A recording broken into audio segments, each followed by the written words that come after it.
With Money in the Bank officially in the rearview mirror, you don't have a lot of time to breathe because just around the corner is Night of Champions. And in typical WWE fashion, we only have about 3 weeks to build up to this show. And this isn't just a regular PLE anymore, because now Night of Champions will be host to both the King and Queen of the Ring finals, while also presumably giving us a bunch of championship matches, considering the show is called Night of Champions after all. So in today's video, we're gonna try and predict the entire Night of Champions card, including the King and Queen of the Ring finals. I've come up with a total of 7 matches, even though I'm only expecting WWE to give us 5. We'll go through each match individually. I'll tell you my logic and why I think this match could make sense to happen at Night of Champions. And as always, don't forget to subscribe to this channel, ring the bell for notifications. If you're a wrestling fan, I know that you're gonna fall in love with this YouTube channel because we always upload daily wrestling content. And don't forget, if you want more than just daily wrestling content, come over to the Patreon, patreon.com/SantiZap.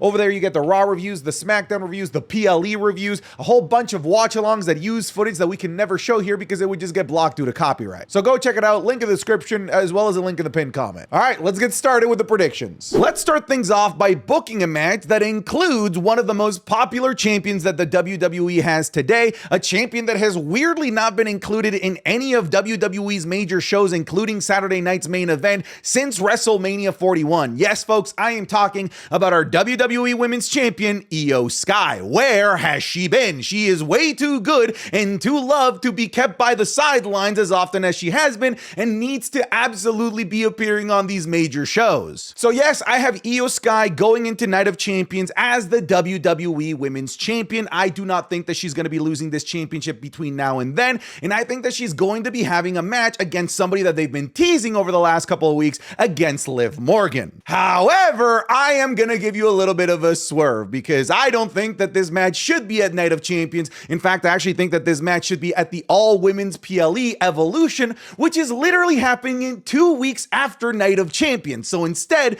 we're going to have a precursor match, a match that can help us build up to that eventual WWE Women's Championship match between Io Sky and Liv Morgan 2 weeks after this show. So let's go ahead and book a WWE Women's Tag Team Championship match between Raquel Rodriguez and Liv Morgan going up against Io Sky and Kairi Sane. This has also been teased, and I'm down for WWE to explore maybe the possibility of Io Sky having 2 belts. There also really isn't much competition in the women's tag team division as pretty much the only tag team that exists are the Secret Hervis as well as the actual champions. It's not a particularly thriving division at the moment. So instead of trying to create some shoehorned women's tag team championship feud for women's evolution, I think that we should just use the women's tag teams to build up to a match that people would actually want to see in Io Sky and Liv Morgan. Because when I look at the division, those women's tag team championship belts would just be clutter at the all women's evolution PLE. I would rather Liv Morgan do something bigger and better at that show. And since I'm predicting that the women's tag team titles are gonna be left off of Evolution, I think it would be nice if they got defended a couple of weeks beforehand, and it goes with the whole moniker of Night of Champions with matches having championship implications. In fact, I'm gonna go as far and maybe dare to guess that if this match were to happen, that Liv Morgan will actually pin Io Sky, and that's what sets us up for the WWE Women's Championship match between those two at Evolution 2 weeks later. WWE has to be creative with building their feuds, with their PLEs being so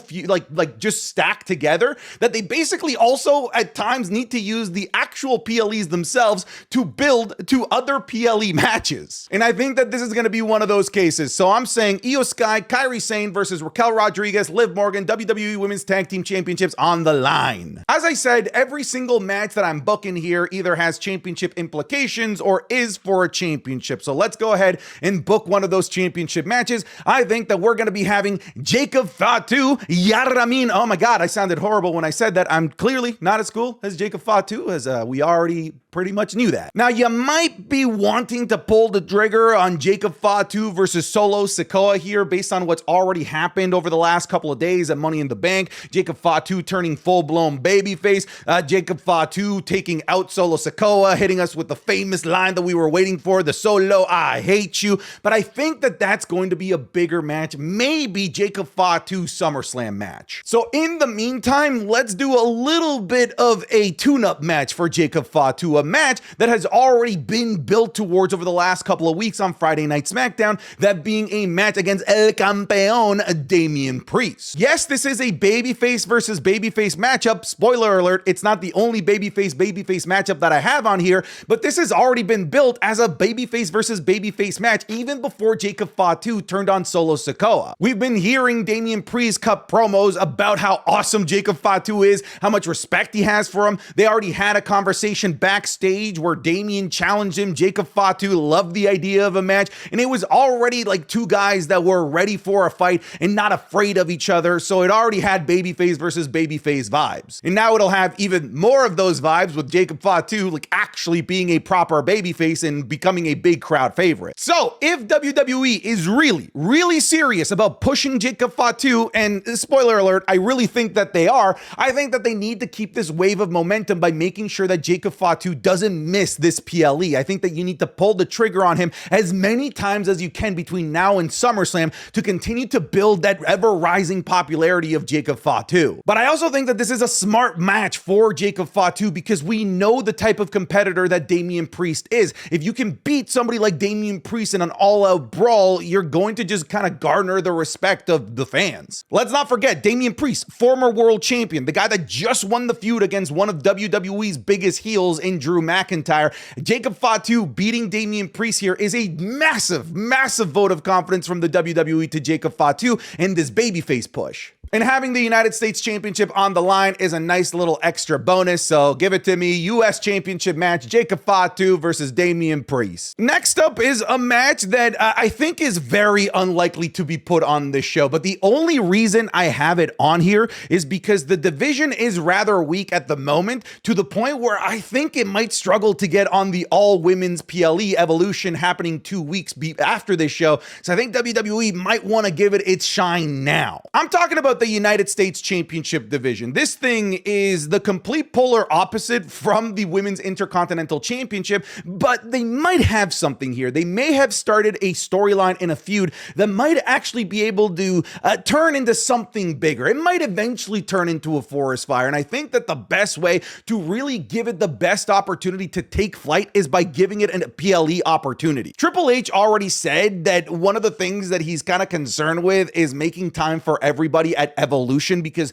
the women's division is just so stacked across the main roster and NXT. And I think one of the casualties of the women's division that won't be able to make it on Evolution will be the Women's United States Championship because it's just not necessarily the hottest product at the moment. But WWE is at the very least trying by the insertion of Julia. Julia, who has recently in the last couple of months turned heel. She has been drafted to Friday Night SmackDown, has clearly called a shot against Zelina Vega, has already taken out Zelina Vega, has already held the title above Zelina Vega's lifeless corpse. She was just in Money in the Bank and had a great performance there, and I think it's time that WWE go all in on Julia as the United States champion. You guys know I'm a huge fan of Zelina Vega, but I also have to call it how I see it. I just don't think that this championship reign is working. I don't necessarily want to give the blame to Zelina Vega because one of Zelina Vega's best traits is her mic work, and she's barely gotten an opportunity to cut a promo. So she's basically doing this entire championship run on one leg, it seems, because WWE isn't really letting her run completely, which is obviously a shame and a little bit unfair when you compare to what's going on in the Women's Intercontinental Championship picture, where they're getting to cut like long, lengthy promos every single episode of Monday Night Raw.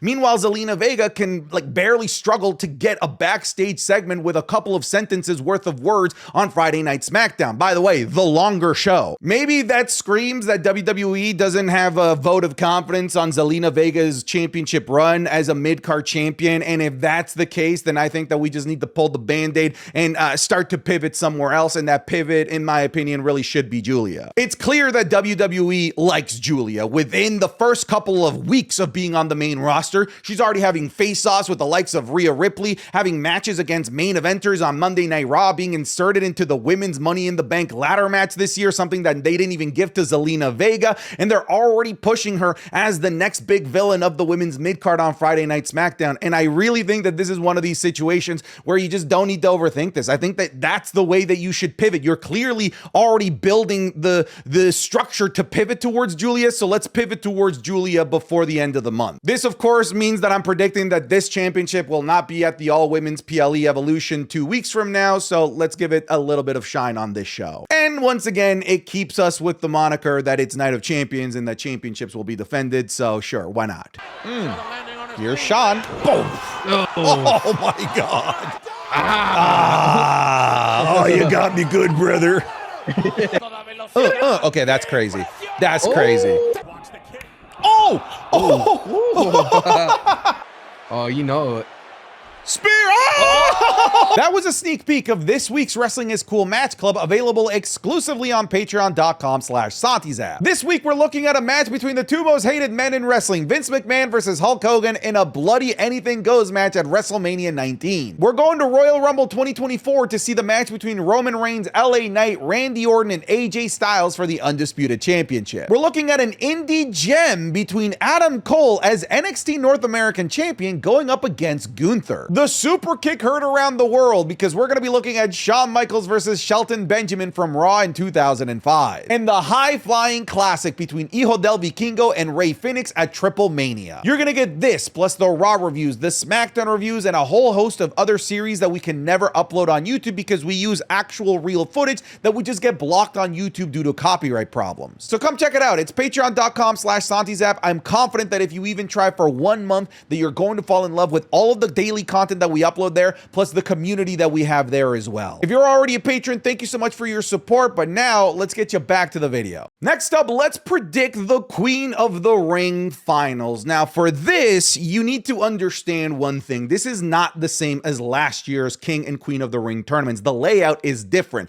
The big difference between this year and last year is that there's actually the possibility that we could have finalists from the same show. We could have finalists both from SmackDown and both from Raw, just like we can have finalists from Raw and from SmackDown. And for the Queen of the Ring, I think that we're gonna get both finalists from Friday Night SmackDown, and I think that WWE is already hinting towards this final. I'm talking about Jade Cargill. One of the things that you need to remember is that whoever wins this gets a championship opportunity at SummerSlam, and one of the things that I'm predicting, while also predicting this final, is that Naomi is going to be the women's champion come SummerSlam when she eventually cashes in her Money in the Bank briefcase, which kind of makes Jade Cargill almost like the perfect person to win the Queen of the Ring, because then she could go after Naomi and have a match with her at SummerSlam. But one of the matches that they've already been teasing kind of for like the last year with just little face-offs here and there, and now they're having like full-blown conversations, is Charlotte Flair. I absolutely see the women's Queen of the Ring final being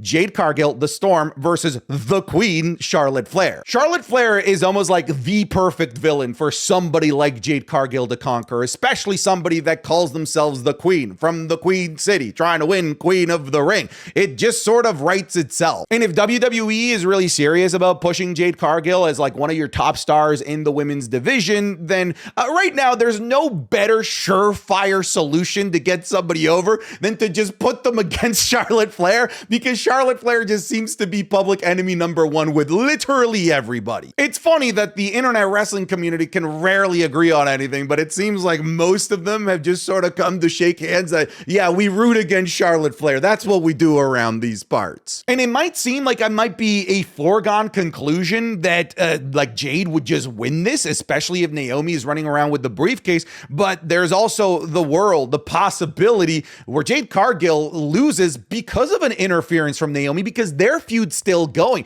Maybe this evil, unhinged Naomi costs Jade Cargill the match and gives it to Charlotte Flair, much to the chagrin of all of the planet. Hey, if you think that's impossible, we all thought it was impossible that they'd give her the Royal Rumble, so nothing is impossible when it comes to Charlotte, okay? I think I've taught you this enough times, all right? Death taxes losses and Charlotte Flair winning things that she doesn't need to win. And yes, they are both from SmackDown. Would it be cool to have a crossover final? Yes, but when I look at the Monday Night Raw side of things, I feel like the best contender for the women's Queen of the Ring would be somebody like a Liv Morgan, but I've got Liv Morgan already busy somewhere else, already building towards a big match for a championship at Women's Evolution. So I'm gonna go with the SmackDown side of things because it's just the better women's division overall, if you ask me. And these two are two that are sitting just like right near the top at the moment. So give me Jade Cargill, Charlotte Flair, Women's Queen of the Ring final. As I'm realizing that Women's Queen of the Ring is a little bit of an oxymoron, but whatever. Queen of the Ring final. Now let's go to the Men's King of the Ring final. And one of the things that I teased earlier on in this video is that I told you that I had another babyface versus babyface match.